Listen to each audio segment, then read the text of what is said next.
de régime alimentaire, il faut frapper à la porte doucement. Si par exemple vous êtes un mangeur de viande et vous passez végétarien, eh bien déjà on commence par réduire les viandes, et puis le jour où on décide d'arrêter complètement la viande et de passer à une alimentation crue, d'abord couper les légumes avant de les cuire.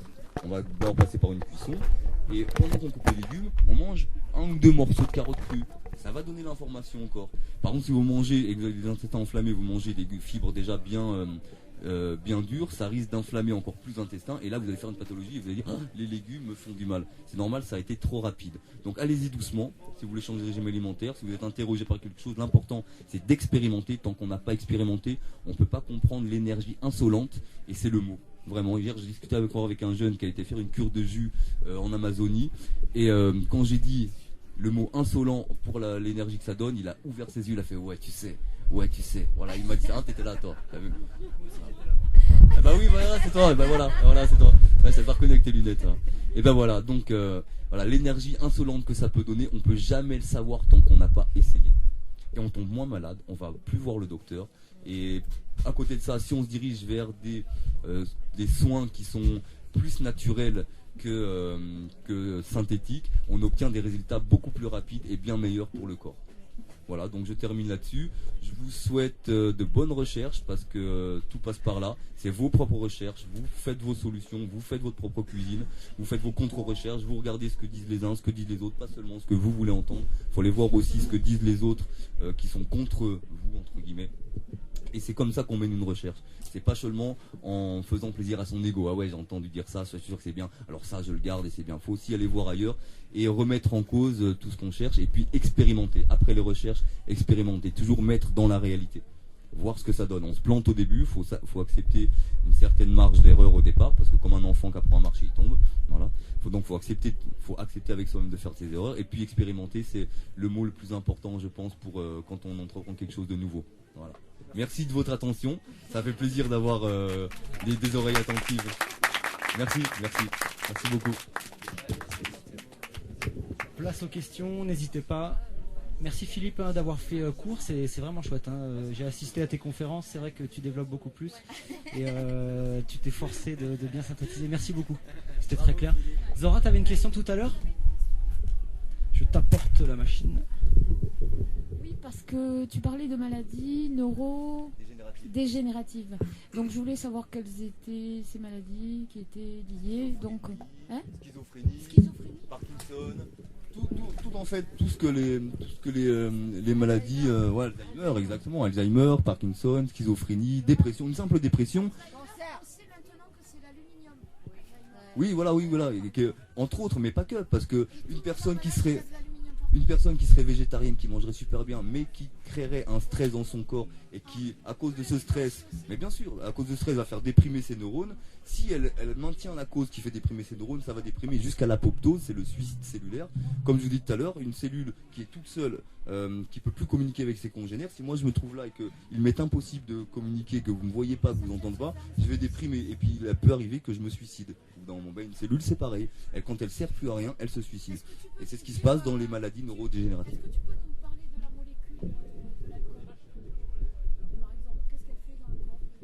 L'alcool, c'est un dissolvant, donc ça solve. Voilà. Donc, vous buvez de l'alcool en grande quantité régulièrement, vous solvez votre organisme, tout simplement. Vous trempez comme dans l'acide, vous le dégradez. Et donc, c'est les premières cellules qui sont touchées, c'est évidemment celles du foie et les neurones. Mais bien sûr, ça ouvre la porte à toutes les fenêtres, si j'ose dire. Voilà, un dissolvant, ça solve les graisses, et nos cellules nerveuses, la membrane plasmique de nos cellules, c'est des acides gras. Ils ont un terme, les médecins, qui disent que le cerveau est hypothéqué. Moi, j'ai eu un grand frère qui a eu un accident terrible à la maison, dû à l'alcool. Bon, il était alcoolique. Ouais, il était alcoolique depuis très longtemps. Il a eu un accident, il avait 34 ans. Et il rentrait d'un concert, c'était un super musicien. Il se fabriquait lui-même ses flûtes. Et un soir, donc il rentre chez lui. Et il tombe de l'escalier complètement défoncé. Il est resté 2 jours dans sa plaque de sang. C'était pas son heure. Il avait le cerveau baigné de sang. Et les médecins ont dit que c'était un miracle. Ils ont dit mais comment il fait, on ne sait pas, il n'y a pas d'oxygène et en fait c'est sa créativité qui l'a sauvé, je crois. Mais en fait je lui ai dit, et au fait dans son cerveau comment ça se passe, hein, monsieur le professeur, c'était le professeur Loiseau à Bordeaux, un super médecin. Il m'a dit vous savez l'alcool ça dissout. Et il m'a dit c'est un dissolvant. Tu vois exactement ce que tu viens de nous dire. Donc professeur Philippe. Et j'ai dit ça fait quoi? Il m'a dit il a le cerveau hypothéqué. Et j'ai dit mais c'est quoi le cerveau hypothéqué? Ça veut dire qu'il y a des couches de cellules, mademoiselle, là, qui sont parties de votre frère. Et ces cellules-là, je sais pas si elles se refont. Et en fait, je crois que ça se refait, il paraît que ça se refait. Mais il faut de l'abstinence très longue, il paraît. Voilà. Donc, comme je suis dans une démarche d'abstinence, je vais... Alors oui, il y a des cellules qui se refont, il y en a d'autres, c'est plus difficile que d'autres, mais pour que ça se refasse, il faut y mettre les causes, les briques essentielles. Si dans une nourriture moderne, elle est pauvre en enzymes, pauvre en vitamines, pauvre en oligo-éléments, il n'y a pas toutes ces briques essentielles et vous aurez beau pédaler dans la choucroute, ça avancera pas. L'abstinence, c'est l'abstinence à tous les petits plaisirs émotionnels qu'offre cette alimentation moderne.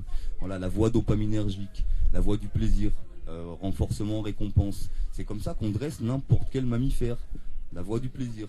Et l'homme est un mammifère.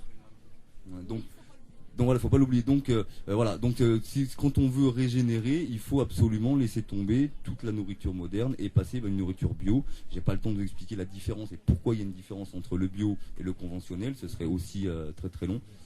Mais voilà, faut mettre quand vous voulez régénérer, il faut y mettre les causes. Si vous avez fait quelque chose et ça se passe mal, si vous continuez à faire la même chose, ça changera pas. Voilà. Donc il faut changer les causes et la réalité elle change. Super, on va prendre une deuxième question et puis après il y a du monde derrière, on veut laisser la place d'expression à tout le monde, donc on va changer de sujet. Deuxième question. Alors j'espère ne pas me faire trop gronder parce que je crois que la deuxième question elle pourrait donner lieu à des explicitations très très longues, mais je compte sur tes talents, Philippe, de synthèse. En fait, c'est par rapport à l'introduction justement de doses de métaux lourds dans l'alimentation industrielle. Donc si tu peux synthétiser d'abord l'intérêt dans la production de l'alimentation industrielle de ces métaux lourds. Je ne sais pas si tu as fait des recherches là-dessus. Moi, j'avoue que je ne l'ai pas fait, donc c'est pourquoi je t'interroge. Et ensuite, à grands traits, forcément, l'impact que ça peut avoir. Merci. Alors, l'intérêt qu'a l'industrie agroalimentaire de mettre des métaux lourds dans la nourriture, j'imagine que de toute façon, comme eux sont taxés sur leur portefeuille et pas sur notre santé, c'est sûr que ça doit leur apporter des avantages. Voilà. C'est une conséquence secondaire du mode d'agriculture, je pense. Voilà, par exemple, dans l'emballage, il y a toujours un échange de molécules entre le contenant et l'emballage, suivant les températures, suivant les structures chimiques. Ouais, juste. Voilà. C'est une conséquence. On fait encore des betteraves bio cuites dans du plastique sous vide. Ah bah moi, faut pas me demander à moi. Parce que le bio est devenu un morceau du capitalisme et de la marchandisation du monde, dans certains cas. Et que le mode de conditionnement est bio et que le traitement est bio. Donc moi je trouve scandaleux qu'on continue à Ça s'entend. bouffer de la betterave cuite sous vide dans du plastique, Ah ouais, alors qu'on ouais. sait que Puis la colère aussi, ça fait des... pendant le mode de cuisson, la betterave c'est sûr elle est bio. Elle est belle. Non mais oui, non, mais c'est une bonne question. C'est une bonne question. Faut aller la poser à ceux qui emballent les betteraves bio. Qui les font bio. Ouais, tout à fait. Ah, je voulais juste dire par rapport à la présence de métaux lourds dans les aliments, bien souvent c'est la conséquence du type d'agriculture en fait. C'est parce qu'il y a les désherbants, les pesticides, etc. Le type d'emballage, les matériaux qu'on nous impose aussi. Vous n'êtes pas sans savoir qu'un boucher il a plus le droit d'utiliser du bois parce qu'on sait bien que le bois c'est hyper dangereux pour la santé et que au lieu du bois il utilise du plastique pour découper sa viande. Et là par contre on est sûr à 100% que ça crée pas des cancers et tout ça parce que ça fait bien longtemps qu'on l'utilise. Donc Voilà, on a vu que pour l'intérêt de l'industrie agroalimentaire, c'était pécunier, et puis que ça dépendait, les métaux lourds aussi, très pertinent, de le mode d'exploitation qu'on a. Après, ce que ça fait dans le corps, c'est que tout simplement le corps, il n'est pas programmé pour les sortir. Il ne sait pas le faire. Donc ça va s'accumuler. Voilà, c'est pour ça qu'avec l'aluminium, on retrouve Alzheimer et parce que ça. Et ben pareil, oui, pareil, mercure, aluminium, oui, bien sûr, mais évidemment, si on parle des vaccins, il y en a encore aussi pour 2 heures là. Donc, et puis chaque sujet, on pourrait. Donc, mais merci de nous y faire penser, ça fait un bon petit rappel. Donc voilà, le corps, c'est pas. Le corps ne sait pas détruire les métaux lourds, ne sait pas les sortir du corps par les émonctoires, c'est trop difficile pour lui, donc ça va créer une accumulation jusqu'aux petits symptômes qui vont devenir de plus en plus fréquents et qui, par la suite, ça va créer des dégénérescences. Mais il y a des gens qui arrivent à sortir le métaux lourd avec l'aide des plantes. Avec les produits actifs de certaines plantes, on arrive à drainer, à chélater, on dit, les métaux lourds et à les sortir par un émonctoire grâce à une enzyme, grâce à un procédé naturel. Tout est dans la nature, de toute façon. D'ailleurs, c'est la chlorelle, non, qui arrive à fixer les métaux lourds, entre autres, une plante pour le mercure. D'accord. Ouais, il me semble que c'est la chlorelle. Moi, j'avais une autre question par rapport à tout ce qu'on rajoute dans l'alimentation industrielle, et notamment tout ce qui est lécithine de soja.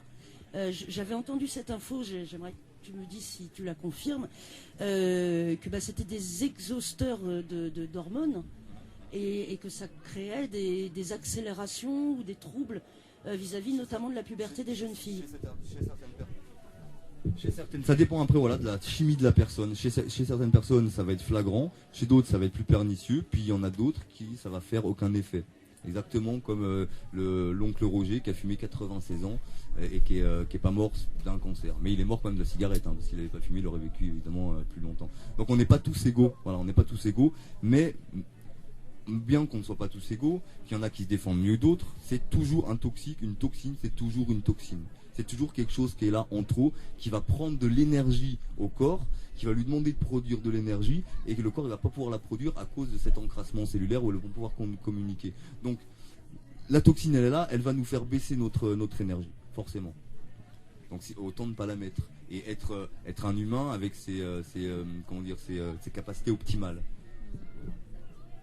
Parce qu'un humain, c'est libre à la base.